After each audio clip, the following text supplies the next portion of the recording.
Hey there and welcome. If you've ever stared at a chart and just felt completely uninspired, you are in exactly the right place. Today, we're going to unlock a superpower you didn't even know you had, turning those boring data descriptions into something, well, brilliant.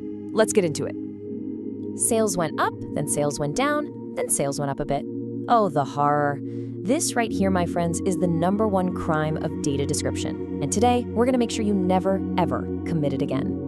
If that sentence just gave you a painful flashback to your last assignment, don't worry, you are not alone. So many of us get stuck in what I call the repetition rut.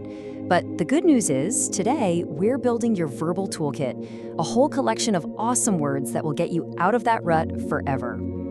All right, let's start with level 1, the absolute foundation of our toolkit, action words. We're talking about verbs. These are the words that give your data some energy, some movement, some life. Honestly, mastering these is the single most important first step. So let's say goodbye to the tired old went up. From now on, your new go-to words are things like increased, rose, grew, and climbed. See how just that simple swap immediately makes your writing sound way more academic? These are your new best friends for any upward trend. But what if the data didn't just go up? What if it exploded? Well, that's when you unleash the boss-level verbs, surged, soared, skyrocketed. These aren't just words. They're like the superhero power moves for your data when something really dramatic happens. And here's why these words are so great. You can just picture it, can't you? The late nights, the piles of books, and the coffee intake just blasting off like a rocket. A word like skyrocketed paints a picture that people will actually remember. Okay, so what goes up must come down. Instead of the super boring went down, your toolkit now has decreased, fell, dropped, and declined. Again, they're simple, they're clean, and they're just instantly more effective. And for those moments of high drama, when things don't just go down, they absolutely crash, well, your boss-level words are plummeted, plunged, and collapsed. You know, like your motivation on a Monday morning. It didn't just decrease over the weekend, it plummeted, right? These words capture that feeling perfectly. Of course, data is rarely that simple. Sometimes it's kind of indecisive, so it fluctuated. Or, it gets tired and needs a breather, so it plateaued. It might reach its big goal, where it peaked at the very top, king of the hill. Or maybe it just has a little stumble and gets right back up. That's a dip. And of course, we have our good old reliable friend, the data that just remained steady. All right, welcome to level 2. You've totally nailed the action words. Now it's time to add some flavor. This is where we stop just saying what happened and we start describing how it happened. Was it fast or slow? Was it a huge change or just a tiny little blip? Welcome to the Flavor Matrix. Okay, this is your new secret weapon. On the left, you've got words to describe how much something changed. That's the degree. And on the right, you've got words for how fast it changed. That's the speed. This is so important because a change can be really significant in size, but also really gradual in speed. This table lets you mix and match to be incredibly precise. Let's put this in terms you'll definitely get. See the difference? A dramatic increase in homework feels very, very different from a slight increase in your allowance, doesn't it? The adjective changes everything. That's the power of describing the degree of change. And what about speed? Well, think about a movie plot.